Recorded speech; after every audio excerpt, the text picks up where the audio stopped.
Bismillahirrahmanirrahim. Assalamualaikum warahmatullahi wabarakatuh.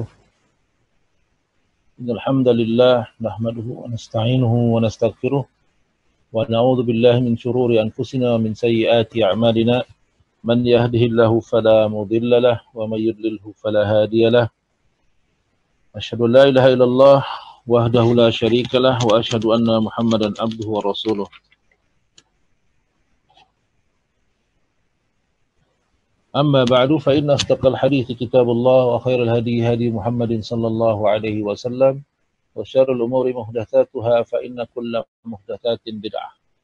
Ikhwani, a'adzalillah wa iyyakum. Alhamdulillah pagi hari ini kita bisa bertemu kembali untuk melanjutkan pembahasan kita di kitab Syarah Rasail yang hari ini kita masih membahas tentang risalah Usul As-Salasah. Pembahasan kita masih tentang sudah sampai usul yang ketiga, yaitu ma'rifatun Nabi Muhammad sallallahu alaihi wasallam. Setelah kemarin kita bicara tentang kelahiran, kemudian tentang kenabian dan tentang perintah salat ya, atau perintah yang utama sebelum mengerjakan salat, yaitu tauhid. Selama 10 tahun beliau sallallahu alaihi wasallam hanya mendakwahkan tauhid, tidak yang lain. Nah, ikhwani a'adzalillah wa iyyakum. Wa ba'da al-ashra urija bihi ila as-sama'i. Setelah 10 tahun beliau berdakwah tauhid, urija bihi ila as-sama'. Lalu Nabi sallallahu alaihi wasallam dimi'rajkan ke langit. Wa furidat alaihi salawatul khamsah. Kemudian dia diwajibkan untuk mengerjakan salat yang 5 waktu. Wa shalla fi Makkah tsalasa sinina. Kemudian beliau salat di Mekah selama 3 tahun. Ya, selama 3 tahun. Ikhwani a'adzalillah wa iyyakum.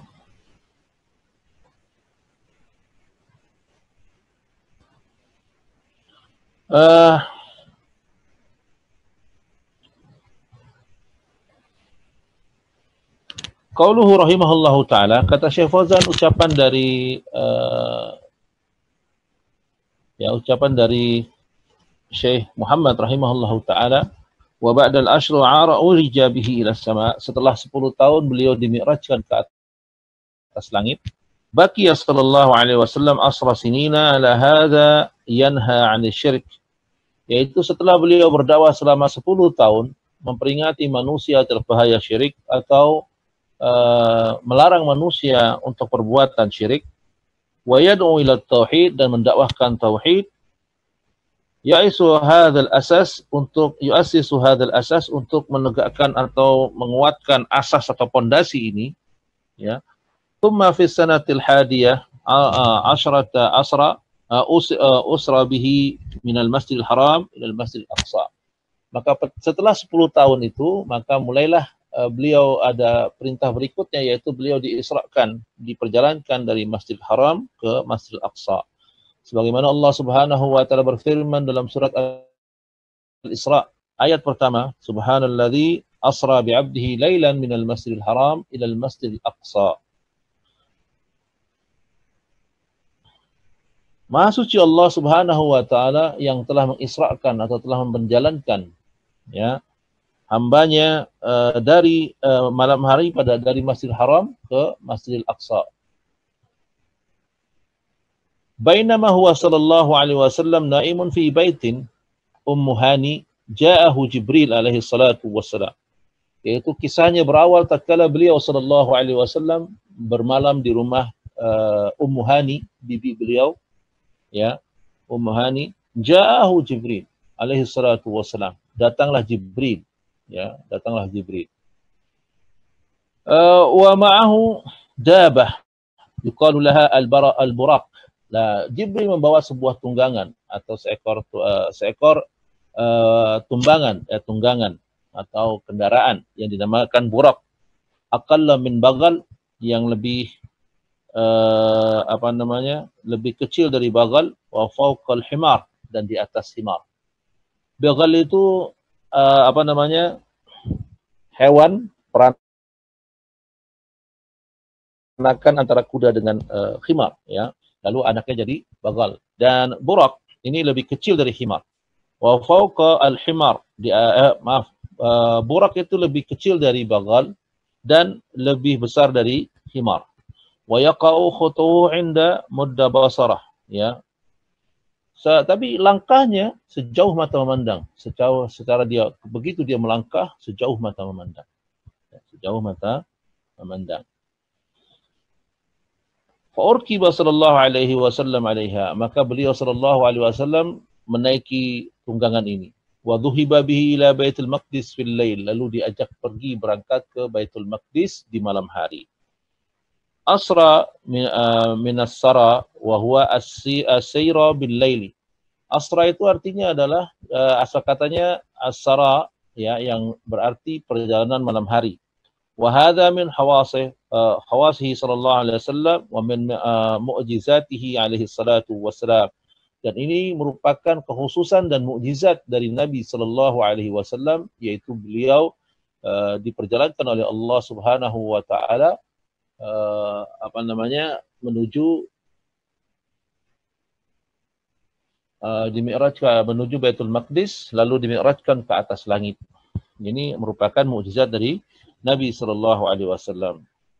Fattaqa hunaka ma'al anbiya faltaqa hunaka ma'al anbiya fi Baitul Maqdis. Maka beliau sallallahu alaihi wasallam bertemu dengan para nabi di Baitul Maqdis.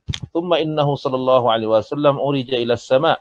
Lalu setelah bertemu dan salat di sana di Baitul Maqdis, beliau urija ila as-sama', diberangkatkan atau dinaikkan ke atas langit. Yakni rufi'a min Baitul Muqaddas min Baitul Maqdis ila as-sama'i bi sahabati Jibril. Lalu beliau naik ke atas langit ditemani oleh Jibril alaihi salatu wassalam. Ya. Nah, ikhwani hadrillahu ayyakum, wa asra bihi min Makkah ila Baitul Maqdis. Lalu beliau jalan, jadi perjalanannya dari Makkah ke Baitul Maqdis, wa urija bihi minal Baitul Maqdis ila sama, lalu dari Baitul Maqdis lalu berangkat ke atas langit. Ya. Yakni rufi'a min Baitul Maqdis ila sama'i bi sahbati Jibril, ya, yaitu ditemani naik ke atas langit ditemani oleh Jibril. Yakni sa'ida bihi Jibril alaihi salatu wassalam wa marra bi ahli samawat. Ya. Ditemani oleh Jibril, didampingi oleh Jibril melewati penduduk langit. Ya. Kullu sabai yastaftihu Jibril fayaftatuh lahu. Dan kita tahu bahwa langit itu ada 7, ya, dan setiap langit ada pintunya. Ya. Nah, setiap kali akan melewati pintu langit, Jibril meminta untuk dibukakan pintu. Ya, istaftahu lahu Jibril alaihissalam.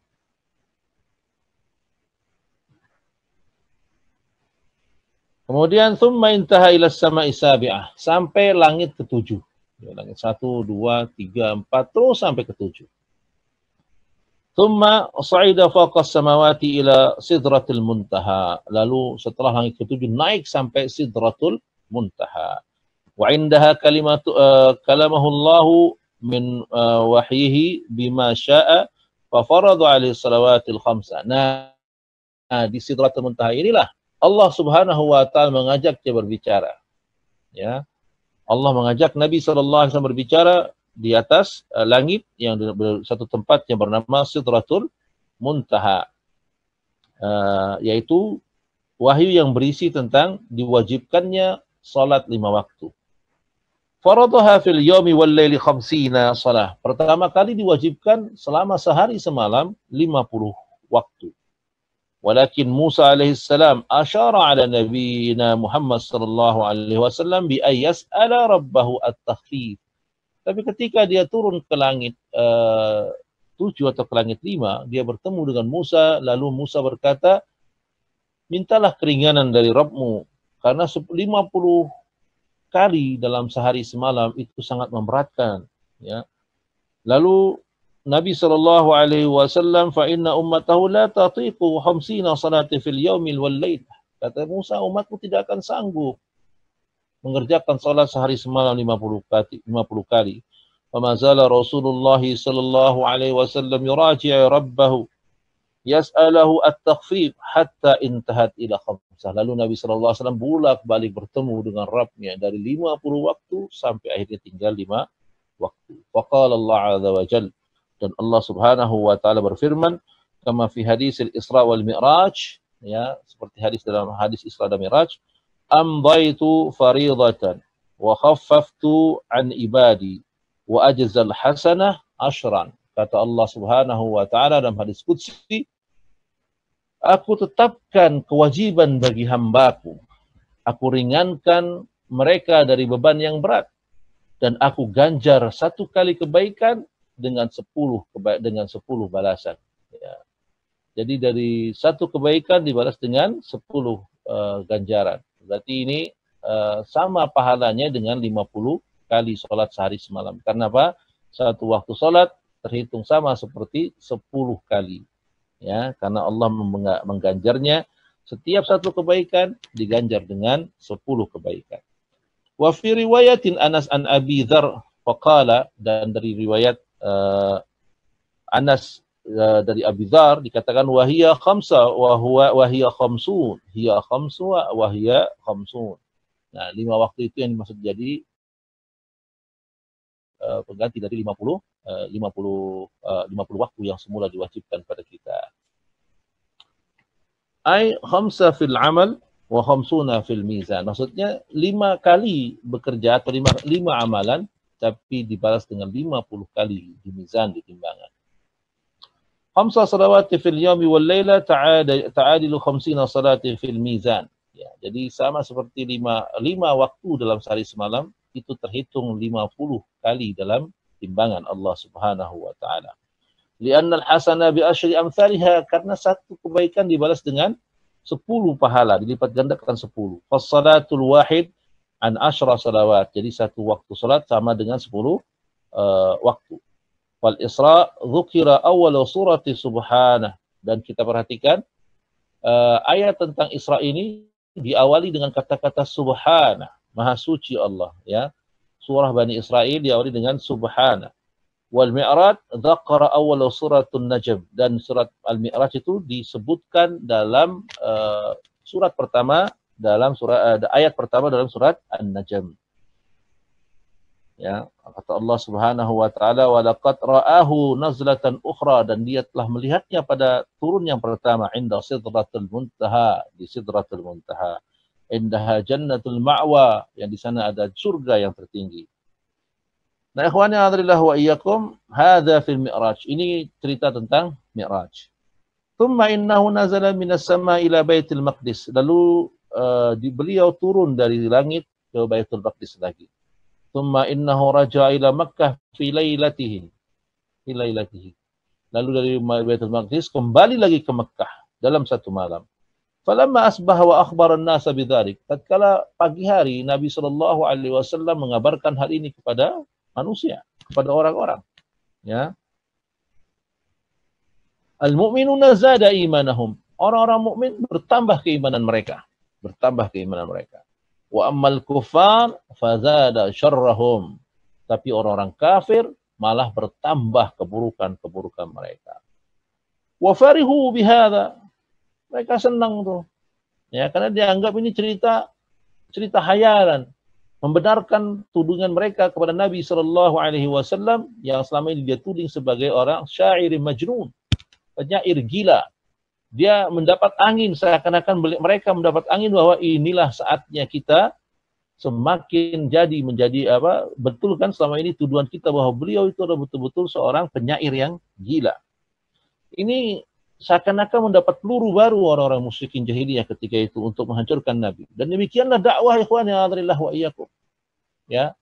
Kadang-kadang ketika kita mendapatkan kemenangan dari dakwah, justru disitulah orang-orang yang membenci dakwah ini menjadikan kemenangan itu sebagai alat untuk menghancurkan.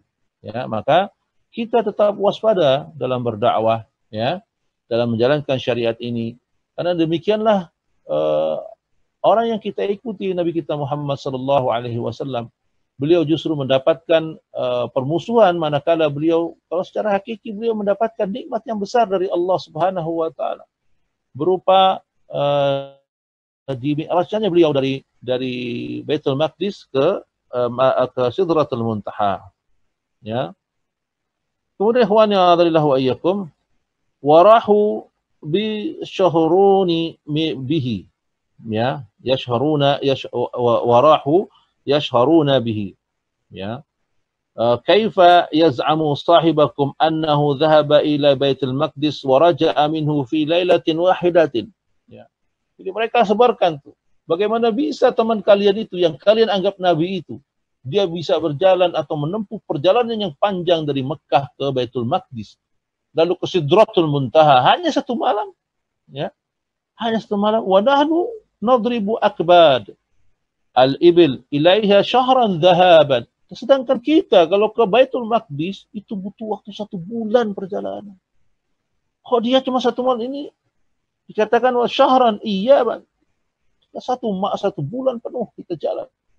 1 kali jalan dari Makkah ke Baitul Maqdis. Baitul Maqdis itu di negeri Syam, ya. Yaqisuna qudratul khaliq biqadratil mahluk. Wa fakana al-Isra wal Mi'raj imtihanan min Allah azza wa jalla linnas. Tapi dia lupa bahwa yang menjalankan Nabi sallallahu alaihi wasallam inilah al-Khaliq, Rabbul Alamin, yang semua kekuasaan berada di tangannya. Ya, dia lupa ini, atau dia nggak tahu, atau sengaja emang nggak mau tahu. Akhirnya ikhwan ya a'adzalillah wa iyyakum, pada prinsipnya Mi'raj ini adalah imtihanan minallahi linnas. Ini adalah ujian dari Allah Subhanahu wa taala bagi manusia. Ujian apa maksudnya? Supaya biar yang mukmin akan semakin kuat keimanannya. Tapi orang-orang kafir biar semakin sesat mereka di dalam kekufurannya. Al-musyrikuna zada tandirahum wa syarrahum wa tankisahum lirrasul sallallahu alaihi wasallam wal mu'minuna zada imanahum. Ya, jadi menambah keimanan bagi orang-orang mukmin dan menjadikan semakin buruk dan semakin jelek, ya. Semakin buruk dan semakin jelek perilaku dari orang-orang musyrikin ketika itu. Ikhwani a'adzallahu wa iyyakum, ya. فلهذا لما قال المشركون لأبي بكر الصديق رضي الله عنه انظر إلى صاحبك ماذا قال. Orang-orang musyrik itu mengolok-olok Abu Bakar As-Siddiq radhiyallahu anhu. Dikatakan, lihat apa yang dikatakan oleh temanmu. Dasar gila temanmu itu.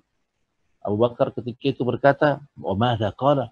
Memang apa yang diucapkan temanku? Karena Abu Bakar belum tahu cerita tentang Mi'raj Nabi sallallahu alaihi wasallam.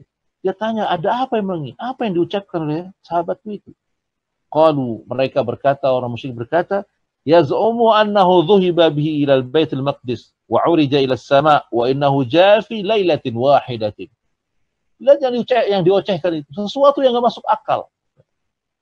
Masa ada orang dia mengaku dirinya telah berangkat ke Baitul Maqdis lalu dimi'rajkan ke atas langit hanya dalam 1 malam.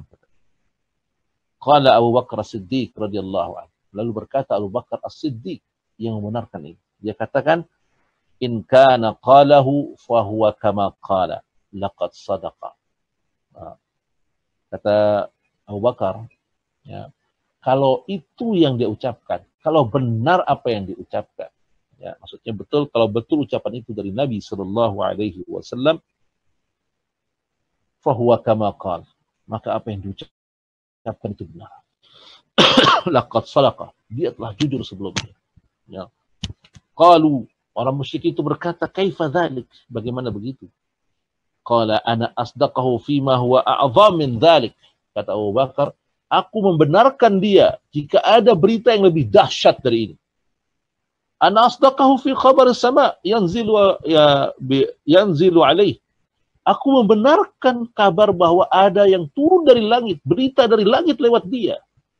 Fa kaifa la asdiqahu fil Isra ila Baitul Maqdis? Bagaimana mungkin aku tidak mempercayainya perjalanan dia menuju Baitul Maqdis? Sedangkan berita dari langit, dari Allah Subhanahu wa taala yang turun kepadanya, aku percaya. Apatah lagi cuma sekedar perjalanan dia 1 malam ke Baitul Maqdis. Wa hadha bi qudratillah azza wa jalla la bi qudratir Rasul sallallahu alaihi wasallam. Karena ini semua perjalanan Isra ini adalah menunjukkan kehebatan atau kemampuan Allah azza wa jalla. Ya, ini Allah Subhanahu wa taala, bukan mau atau bisanya Muhammad sallallahu alaihi wasallam. Innama huwa bi qudratillah azza wa jalla. Semua itu atas kehendak Allah azza wa jalla. Wa hadha min mu'jizati hadzal Rasul sallallahu alaihi wasallam. Dan ini bagian dari mukjizat pada Rasul sallallahu alaihi wasallam. Wa min karamatihi inda rabbih. Dan ini sebagian dari karamah, keutamaan, kemuliaannya Nabi sallallahu alaihi wasallam di sisi Rabbnya azza wa jalla. Ya. Ini akhwani a'adzalillah wa iyyakum. Banyak orang yang saat ini meragukan tentang peristiwa Isra Mi'raj. Ya. Padahal peristiwa Isra Mi'raj ini adalah peristiwa yang benar, yang dibicarakan oleh yang disampaikan oleh Nabi sallallahu alaihi wasallam. Maka ikhwan ya a'adzalillah wa iyyakum, wala budda min al-i'tiqad bi annahu sallallahu alaihi wasallam usra wa urija bi ruhihi wa jasmihi ma'an, ya, yaqdatu la manaman. Kita harus meyakini, umat Islam ini meyakini bahwa Isra Mi'raj itu terjadi. Nabi sallallahu alaihi wasallam berangkat dengan jasad dan ruhnya. Bukan cuma ruhnya saja, tapi berangkat dengan jasad dan ruhnya. Yaqdatan la manaman. Dalam keadaan terjaga, bukan dalam keadaan mimpi. Maksudnya bukan mimpi, tapi ini kenyataan yang dialami oleh Nabi kita Muhammad sallallahu alaihi wasallam. Lianna ba'dhan nasi yaquluna usra bi ruhihi, karena ada sebagian orang yang berpendapat bahwa Nabi itu Isra dengan rohnya saja. Wa amma jasadihi falam yabrahu Makkah, padahal jasadnya masih tetap di Mekah gitu. Yang berangkat Mi'raj hanya ruhnya saja. Wa inna ma asra wa urija bi ruhihi. Ya, jadi dikatakan yang Isra dan Mi'raj itu hanya ruhnya Nabi sallallahu alaihi wasallam saja, tapi tidak jasadnya. Ya. Tidak jasadnya menurut pendapat mereka. Wa hadza kalamun batil. Ini pendapat yang batil, pendapat yang salah dan keliru. Bal innahu usra bi ruhihi wa jasadihi alaihi salatu wassalam. Yang benar adalah beliau Mi'raj, Isra Mi'raj dengan jasad dan ruhnya. Wa humila 'ala al-buraq. Dia dibawa oleh kendaraan yang bernama Buraq. Wa kana dzalika yaqdatan la manaman. Ya, dia berangkat dalam keadaan terjaga, bukan dalam keadaan tidur. Ya. Idza law kana bi ruhihi faqat aw kana manaman fama al-farqu bainahu wa bainar ru'ya. Karena kalau seandainya yang berangkat cuma ruhnya saja, tidak jasadnya, dalam keadaan tidur, bukan dalam keadaan terjaga, lalu ini sama dengan mimpi. Wallahu jalla wa ala yaqulu subhanalladzi asra bi'abdihi. Padahal Allah subhanahu wa ta'ala jelas berfirman, subhanalladzi asra bi'abdihi. Maha suci Allah yang telah menjalankan hambanya di tengah malam. Ya, hambanya, kata-kata abdihi ini abdun, ini menunjukkan jasad dan ruh. Ya, fal abdu yatluqu 'ala ar-ruhi wal badani jami'an. Itu kata Syekh Fauzan, karena abdu itu mencakup jasad dan ruh. La yatluqu 'ala ar-ruhi wahdaha annaha abdun. Tidak, kalau cuma ruhnya tidak dikatakan abdun atau hamba. La yatluqu 'ala al-badani wahda annahu abdun. Tidak juga kalau badannya doang atau badannya saja itu dikatakan abdun. La yatluqu illa ala majmu'i ruhi wal badan. Jadi al-abdu ini menunjukkan dia berangkat dengan ruh dan badan. Lam yaqul subhanalladzi asra bi ruhihi 'abdihi. Ya, Allah Subhanahu wa taala tidak mengatakan subhanalladzi asra bi ruhi 'abdihi. Ya, Allah tidak mengatakan telah maha suci Allah yang telah mengisrakan ruh dari hambanya. Bukan itu ayatnya, tapi asra bi 'abdihi. Ya, ini menunjukkan bahwa yang Mi'raj dan Isra dan Mi'raj itu jasad dan ruh Nabi sallallahu alaihi wasallam.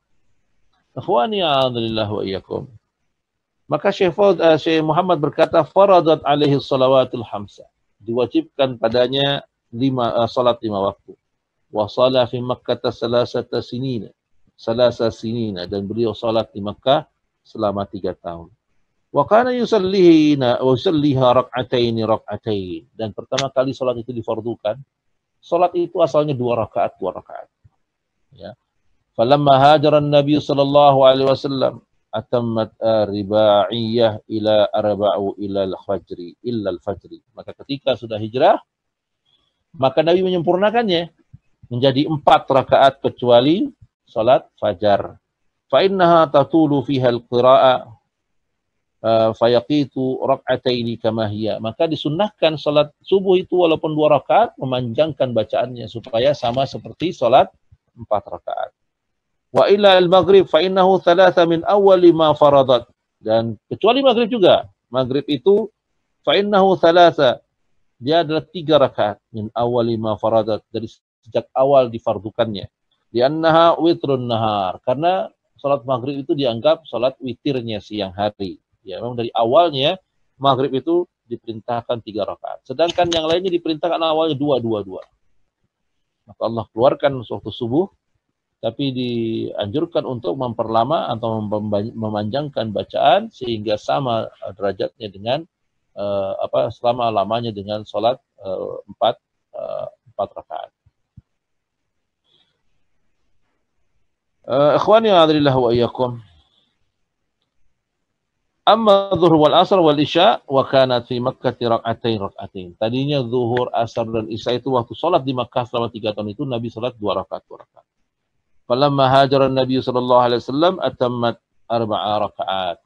Ya, maka ketika dia hijrah, maka disempurnakan menjadi 4 rakaat. Sebagaimana di dalam sebuah hadis, awwalu ma faradu as-salatu rak'atain. Awalnya kata Nabi sallallahu alaihi wasallam, pada awal difardukannya atau diwajibkannya salat adalah 2 rakaat. Falamma hajaran Nabi sallallahu alaihi wasallam atammat salatul hadr wa baqiyatis salatus safar. Ya. Dan ketika Nabi sudah hijrah, maka disempurnakan salat orang yang mukim dan ditetapkan tetap 2 rakaat bagi orang yang safar. Hadza bi ijma' ahli ilm. Ini ijma'nya para ulama. Ya. Anna salata faradat di Makkah, bahwa salat itu difardukan di kota Makkah. Wa Nabi sallallahu alaihi wasallam salaha bi Makkah, bahwa Nabi sallallahu alaihi wasallam mulai mendapat perintah salat di Makkah. Lakin ikhtalafu hal hiya faradat qabla al-hijrah bi 3 sinina.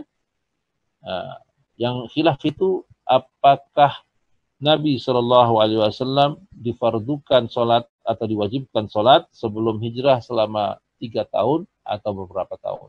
Ada yang mengatakan 2 tahun sebelum hijrah, ada yang mengatakan 3 tahun sebelum hijrah. Hadza huwa rajih. Tapi pendapat yang rajih, yang lebih kuat adalah kata Syekh Fauzan, kama dzakara Syekhuna, sebagaimana yang disebutkan oleh Syekh Muhammad, bahwa beliau salat 3 tahun sebelum hijrah.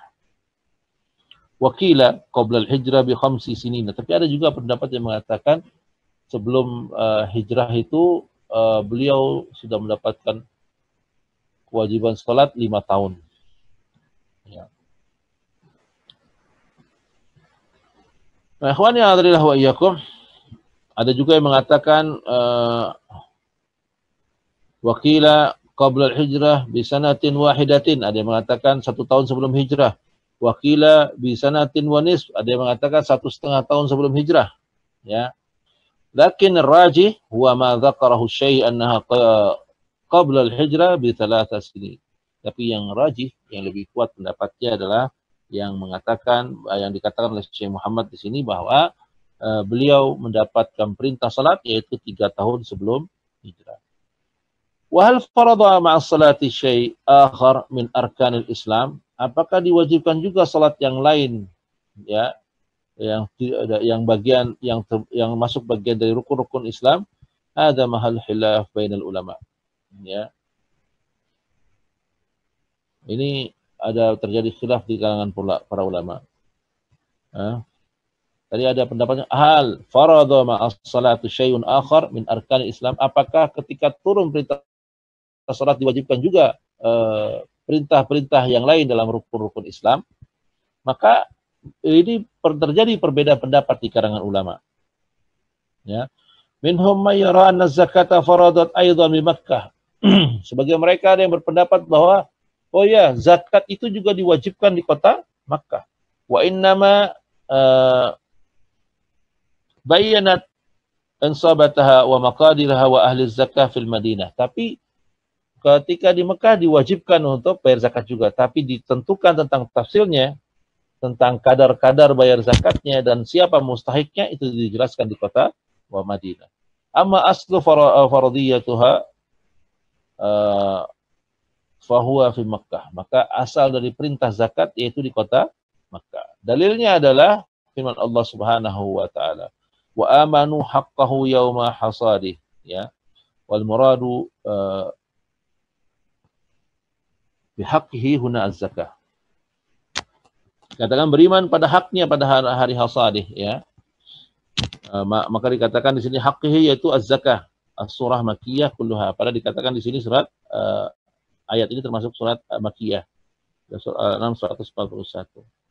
Wa kadzalika fi qoulihi ta'ala, begitu juga firman Allah Subhanahu wa taala, walladzina fi amwalihim haqqum ma'lum lis-sa'ili wal mahrum.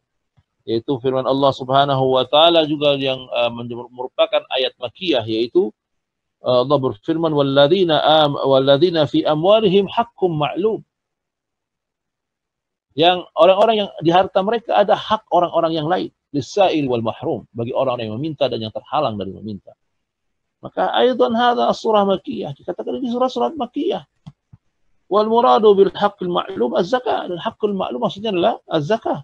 Wa farada aslaha fi Makkah. Maka kewajiban zakat itu ada di Mekah, sama di Mekah juga, ya.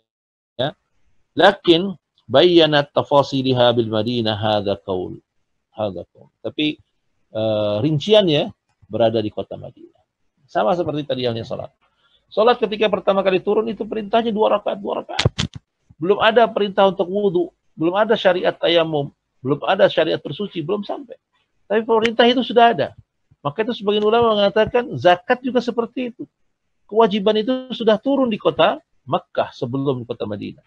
Tapi rinciannya tentang berapa kadarnya, zakat apa saja yang ada, ini dijelaskan di kota Madinah ketika Nabi Shallallahu Alaihi Wasallam sudah hijrah. Ya. Fal-qaulu tsani, adapun pendapat yang kedua ulama mengatakan wa huwal ladzi yadhharu min kalam syekh huna anna zakah innama faradat fil Madinah. Ya. Tapi ada juga pendapat ulama lain ya seperti yang diisyaratkan dengan pendapatnya Syekh Muhammad ini, bahwa zakat itu diwajibkan mulai di kota Madinah. Walam yafrudhu fi Makkah ghairu ruknil awal wa huwa tauhid. Dan dia tidak difardukan di Makkah kecuali rukun yang pertama yaitu tauhid dan rukun yang kedua yaitu salat. Hadza zahirun kalam Syekh. Ini secara zahir pendapatnya dari Syekh Muhammad bin Abdul Wahhab yang mengatakan bahwa salat itu di Makkah belum ada kewajiban apa-apa dari rukun-rukun salat kecuali hanya 2, yaitu rukun yang pertama yaitu rukun syahadat, dan yang kedua rukun yang kedua yaitu menegakkan salat. Nah, ikhwani, a'adzanillah wa iyyakum. Saya cukupkan sampai di sini dulu ya, karena besok materi kita tentang hijrah ilal Madinah, yaitu hijrah ke kota Madinah ya. Jadi saya putus satu pertemuan hari ini sampai dengan permasalahan di Isra ya, masalah Isra saja. Jadi kita nggak melanjutkan ke pembahasan yang lain.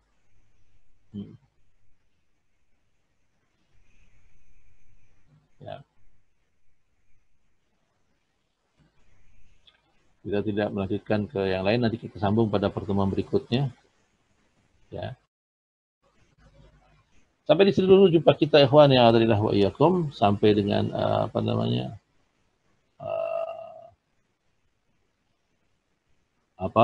tentang Isra Mi'raj ini ya.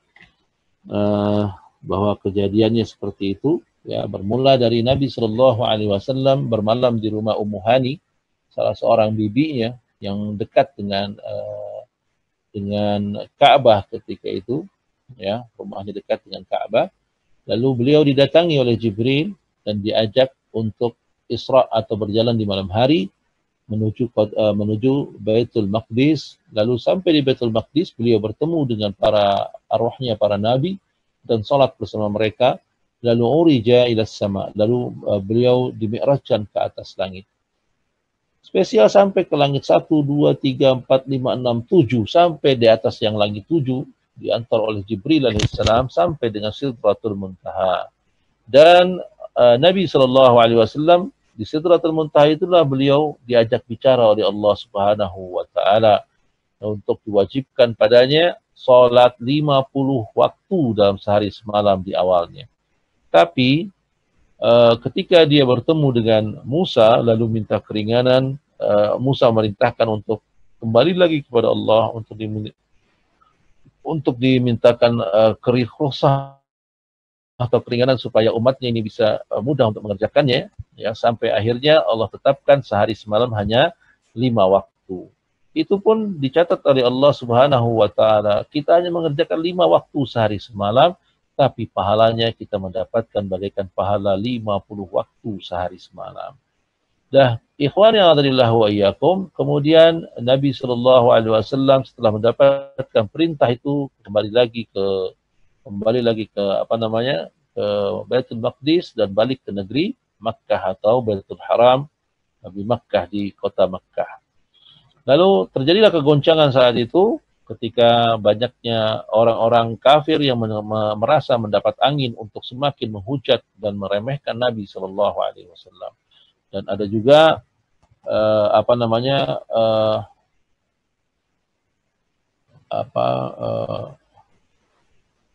nah ini ikhwan yang adalah wa yakum, akhirnya sampailah kita para Nabi SAW ada yang mencela dan ada yang menghina, ya, yang membenci semakin benci, tapi yang mencintainya semakin bertambah keimanan mereka. Ya, semakin bertambah keimanan mereka. Dengan adanya peristiwa Isra Mi'raj ini, maka bertambahlah keimanan mereka. Ya. Ikhwan yang adalah wa yakum, demikian ringkas cerita tentang kisah Isra dan Mi'raj, ya. Ikhwan yang adalah wa yakum, ada kemudian kita lihat pertanyaan, kita buka sesi pertanyaan pada pagi hari ini. Kami persilahkan bagi yang mau bertanya. Ini ada satu chat yang akan ditanyakan dulu, yaitu apakah benar Isra Mi'raj terjadi pada tanggal 27 Rajab dan bagaimana hukumnya merayakan Isra Mi'raj? Ikhwan yang adalah wa iyyakum, adapun tanggalnya tidak ada kesepakatan dari para ulama. Masalah tahunnya pun para ulama tadi dikatakan berselisih pendapat. Ada yang mengatakan 3 tahun sebelum hijrah, ada yang mengatakan 1 tahun sebelum hijrah, ada yang mengatakan 1 tahun setengah sebelum hijrah. Dan pendapat yang mengatakan bahwa Isra Mi'raj itu terjadi 3 tahun sebelum hijrah, ini pendapat yang sahih, pendapat yang rajih, yang lebih kuat dari pendapat yang lain. Karena itulah pendapat inilah yang diambil oleh Syekh Muhammad bin Abdul Wahhab. Dengan adanya kesimpang siuran dalam waktu, ini menunjukkan bahwa tidak ada ibadah sama sekali pada saat itu. Karena apa? Karena jika ada ketepatan waktu, jika ada ibadah yang penting pada saat itu, ya, tentu Allah Subhanahu wa Ta'ala akan menjaga dan para sahabat akan menjaga tanggal itu. Sebagaimana kita fahami kan, ketika ada ibadah di sana seperti Idul Fitr, maka sudah ada tidak ada perbedaan pendapat. Idul Fitri itu jatuh pada tanggal 1 Syawal. Tidak ada perbedaan pendapat di sana. Begitu juga ketika berbicara tentang Arafah. Karena ada ibadah di sana, maka para ulama atau agama ini dijaga oleh Allah Subhanahu wa Ta'ala. Yaitu Arafah tanggal 9 Zulhijjah. Tidak ada khilaf di sana. Begitu dengan Idul Adha, tidak ada khilaf di sana. Jadi kalau ada ibadah yang disyariatkan, tentu tidak ada perselisihan pendapat. Nah, karena adanya khilaf dan perselisihan, karena adanya perbedaan tentang kapan waktunya, ini menunjukkan bahwa tidak ada ibadah khusus yang dilakukan pada saat-saat itu. Jadi kalau dikatakan bagaimana hukum merayakan Isra Mi'raj? Kita katakan tidak ada dalam syariat kita, ya, syariat untuk merayakan Isra Mi'raj. Karena yang biasa merayakan hari raya itu hanya orang-orang di luar Islam. Adapun hari raya orang Islam hanya dua, yaitu Idul Fitr dan Idul Adha. Selainnya tidak ada hari raya. Wallahu taala a'lam. Yang berikutnya, kami persilakan Pak Widi untuk bertanya. Silakan Pak. Assalamualaikum Ustaz. Assalamualaikum warahmatullahi wabarakatuh. Ustaz, saya itu pernah dengar ya, ada hadis mengenai Isra Mi'raj itu adalah yang percakapan antara Allah dengan malaikat kalau nggak salah ya. Yang mengenai itu tahiyatul akhirnya bacaan tahiyatul itu ya. Itu apa betul hadisnya? Ya, itu ya. Bismillah, alhamdulillah, itu tentang hadis tentang Mi'raj ya, yang kita pakai dalam sholat, dalam saat duduk tahiyat, itu adalah perbincangan antara Allah dengan Nabi sallallahu alaihi wasallam. Ketika Allah Subhanahu wa taala berfirman, "Assalamu alayka ayyuhan nabi," ya, wahai salam sejahtera untukmu wahai Nabi. Kata Nabi sallallahu alaihi wasallam, aku tidak menjawab salam Allah bukan karena apa? Karena Allah adalah assalam, sumber keselamatan. Maka aku balas dengan ucapan Assalamu alayna wa ala ibadillahi salihin. Salam sejahtera untuk kami dan untuk hamba-hamba Allah yang saleh. Ini adalah percakapan antara Allah Subhanahu wa taala dengan Nabi Muhammad sallallahu alaihi wasallam. Dan ini diabadikan dalam setiap salat kita, ya. Karena setiap salat Allah Subhanahu wa taala memberi salam kepada kita, Assalamu ala nabi atau Assalamu alayka ya nabi. Lalu Nabi mendoakan kita, Assalamu alayna wa ala ibadillahi salihin. Ya, salam sejahtera untuk kita semua dan untuk seluruh kaum muslimin, hamba-hamba Allah yang baik, ya.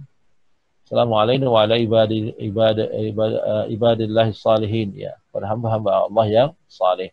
Ini perbincangan antara Allah dengan Nabi sallallahu alaihi wasallam, bukan perbincangan antara Allah dengan malaikat. Ya, ya, Allah dengan Nabi sallallahu alaihi wasallam, bukan dengan malaikat. Ya, wallahu taala a'lam. Syukran Ustaz. Afwan. Ada lagi ikhwah yang lain? Ya, di Facebook saya lihat nggak ada yang bertanya ya. Alhamdulillah di Facebook juga saya Ustaz. Yang datang. Ya, fadhal, siapa nih? Saya Ustaz. Assalamualaikum. Pak Singgi ya? Ustaz. Ya, Pak Singgi. Ya, Singgi Pak. Silakan. Ya, Pak. Amin. Ya, itu. Saya sedikit bergeser yang ditanyakan, bukan pada Isra Mi'rajnya, tapi pada sholatnya Ustaz. Dari kajian yang saya ikuti dari Ustaz ini, ujungnya bahwa sholat itu harus mencapai kita melihat Allah atau kita yakin dilihat Allah, gitu ya Ustaz. Ya. Pertanyaan saya, bagaimana kita bisa sampai pada titik bahwa saya yakin dilihat Allah? Itu dalam perjalanan ibadahnya itu, sholatnya itu bagaimana Ustaz caranya? Karena saya sudah mencoba bagaimana caranya itu belum ketemu gitu Ustaz, bagaimana? Ya. Terima kasih Ustaz. Ya, jazakallahu khairan Pak Singgi atas pertanyaannya.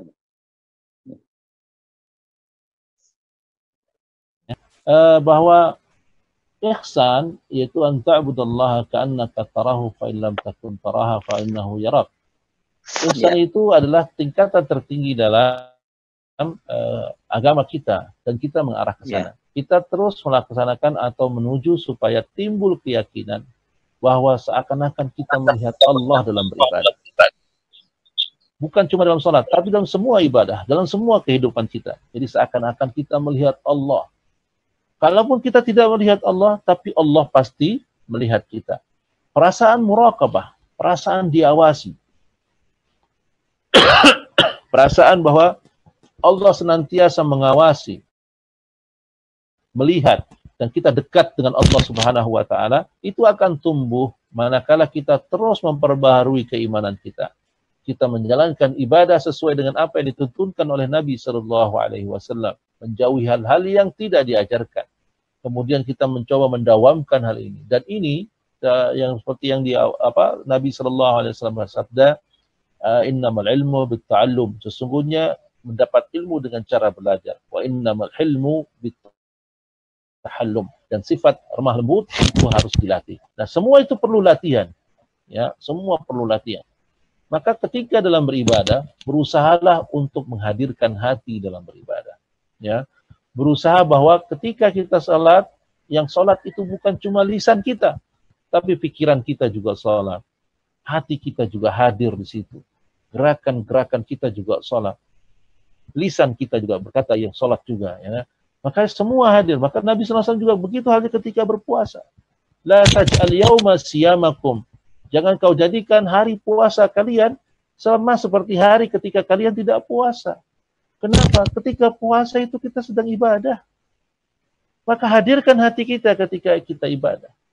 Hadirkan bahwa kita sekarang berada dalam rangka beribadah, bertaqarrub kepada Allah Subhanahu wa taala. Allah mengawasi kita. Bayangkan Pak sekalian, Bapak coba bisa bayangkan ketika kita dalam puasa, ya kan?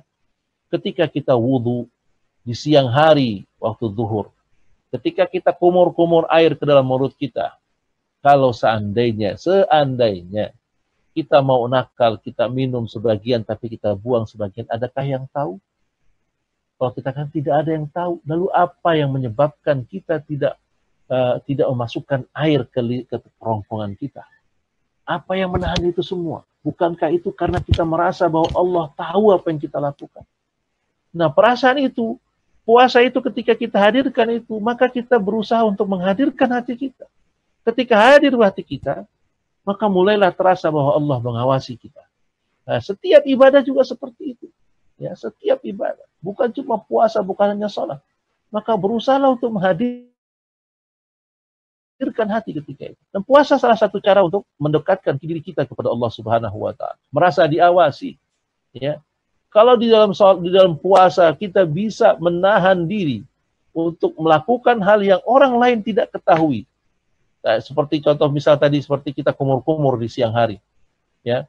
Ketika kita minum, jangankan istri kita, orang yang berada di sekitar kita atau di depan kita sekalipun tidak akan tahu kalau kita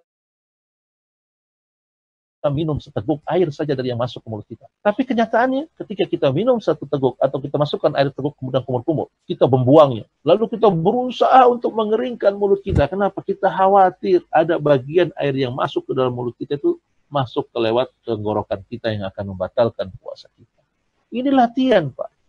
Kalau seandainya hati kita hadir saat itu, kita memahami filosofi seperti ini, bahwa puasa itu diawasi oleh Allah Subhanahu wa taala. Kita sudah bisa melampaui ini, berarti kita juga bisa di ibadah-ibadah yang lain. Bahwa Allah senantiasa mengawasi kita. Allah senantiasa melihat kita. Walaupun kita tidak sampai derajat bisa melihat Allah di dunia ini. Seakan-akan melihat Allah gitu ya. Tapi paling tidak kita sampai bahwa kita selalu diawasi. Muraqabatullah. Selalu senantiasa Allah bersama kita.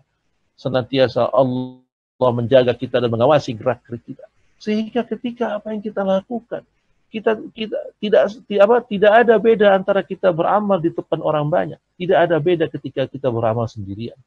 Kenapa? Karena kita merasa Allah mengawasi setiap gerak-gerik kita. Nah ini ikhwan yang ada lillah wa iyyakum. Berusahalah hadirkan hati dalam setiap kali kita beribadah. Bahwa sekarang kita tengah menghadapkan diri kita kepada Allah Subhanahu wa ta'ala. Rabbul Alamin. Zat yang memiliki langit dan bumi. Zat yang jiwa-jiwa kita berada di tangannya. Maka ketika sudah menghadirkan hati, kita berlatih dan terus berlatih. Insya Allah nanti kita akan mendapatkan derajat ihsan. Minimal kita akan merasa bahwa kita diawasi oleh Allah Subhanahu wa ta'ala. Demikian ikhwan yang ada lillah wa iyyakum. Mudah-mudahan Pak Singgi bisa difahami dan bisa dimengerti. Kita akan terus berusaha untuk beribadah dengan cara yang benar, dan cara yang khusyuk, sehingga akan timbul di hati kita sifat ihsan. Serta merasa bahwa kita seakan-akan melihat Allah, dan kalaupun kita tidak merasa melihat Allah, tapi yakinlah Allah pasti melihat dan mengawasi kita. Demikian ikhwan yang ada lillah wa iyyakum. Mudah-mudahan bisa bermanfaat buat saya dan antum semua. Dan bagi yang lain ada lagi pertanyaan? Terima kasih Ustaz. Jazakallahu khairan Pak Singgi. Ya. Waalaikumsalam. Ada lagi pertanyaan yang lain? Kalau tidak ada, kita cukupkan jumpa kita pada pagi hari ini. Ya, diingatkan kembali bahwa setiap sore kita masih terus ada kajian tahsin Quran, ya, memperbaiki bacaan Quran yang berseling antara satu hari materi tajwid, kemudian hari berikutnya stor hafalan, mulai dari Al-Fatihah, Juz Amma, ya, Al-Fatihah, An-Nas, Al-Falaq, dan seterusnya. Untuk membaca stor hafalan maksudnya memperbaiki bacaan hafalan-hafalan kita. Karena tentu yang kita baca dalam sholat adalah hafalan-hafalan yang kita hafal. Maka itu kajian tahsin ini juga menjadi kajian yang perlu untuk kita hadiri dan untuk memperbaiki bacaan-bacaan kita. Kemudian berikutnya, kita masih terus buka donasi untuk saudara-saudara kita yang kena terdampak dari wabah ini, ya, yang usahanya terganggu, yang penghasilannya berkurang, ya, kita berusaha untuk membantu mereka, dan semoga dengan membantu mereka Allah akan membantu kita. Karena sebagaimana Nabi Shallallahu Alaihi Wasallam bersabda, "Wallahu fi aunil abdi, madamal abdu fi auni akhihi." Allah akan senantiasa menolong hambanya selama hamba itu mau menolong saudaranya. Maka ikhwan yang adalah wa iyyakum, berlomba-lombalah untuk saling membantu kepada sesama kita, peduli dengan orang-orang yang berada di sekitar kita. Dan juga program untuk iftar atau buka puasa bersama masih terus berlanjut di gerobak Martabak Alit, ya, di Gaperi. Alhamdulillah sudah banyak ikhwan-ikhwan atau saudara kita yang bisa ngambil manfaat di sana. Dan bagi antum yang mungkin sorean belum sampai di rumah, antum bisa mampir ke sana, ada rumah yang untuk buka gratis, ya, kita berikan gratis secara cuma-cuma dari sebagian ikhwah yang memberikan bantuan donasi buka kurma. Ya, mudah-mudahan ini bisa membantu. Dan kita bisa bayangkan ikhwah, kalau kita bisa menyediakan makanan bagi orang yang berpuasa, kita mendapatkan pahala dari orang yang berpuasa itu tanpa mengurangi pahala dari yang dia pahala dari amalan yang dia lakukan. Nah, ini adalah pintu-pintu kebaikan yang terbuka di hadapan kita pada saat ini, ya. Dan insya Allah juga di akhir Ramadan kita juga mengumpulkan zakat fitrah, ya, di masjid baru kita, Masjid Imam Nawawi, yang insya Allah kita akhir Ramadan ini bisa digunakan untuk bagi zakat fitrah. Kalaupun tidak, kita bisa menggunakan lokal kelas sekolah di Imam Nawawi School untuk membagi fitrah, ya, beras-beras fitrah untuk warga di sekitar masjid atau di sekitar sekolah. Nah, demikian ikhwan yang adzalil wa iyyakum, sedikit pengumuman atau maklumat, pemberitahuan yang kita harap antum juga bisa ikut berpartisipasi dalam hal ini. Dan satu lagi, ya, tadi ada saudara kita yang anaknya sedang dirawat di daerah Kuningan, ya, butuh darah. Kalau antum ada bisa memberikan donasi, donor darah, bisa menghubungi nanti di grup yang tadi diingatkan, dan kita doakan juga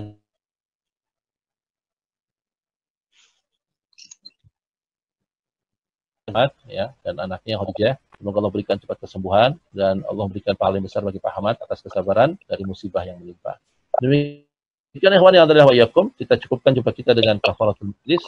Subhanakallahumma bihamdik, asyhadu an la ilaha illa anta, astaghfiruka wa atubu ilaik. Wa sallallahu ala nabiyyina Muhammadin wa ala alihi wa sahbihi ajma'in, wa akhirud da'wana alhamdulillahi rabbil alamin.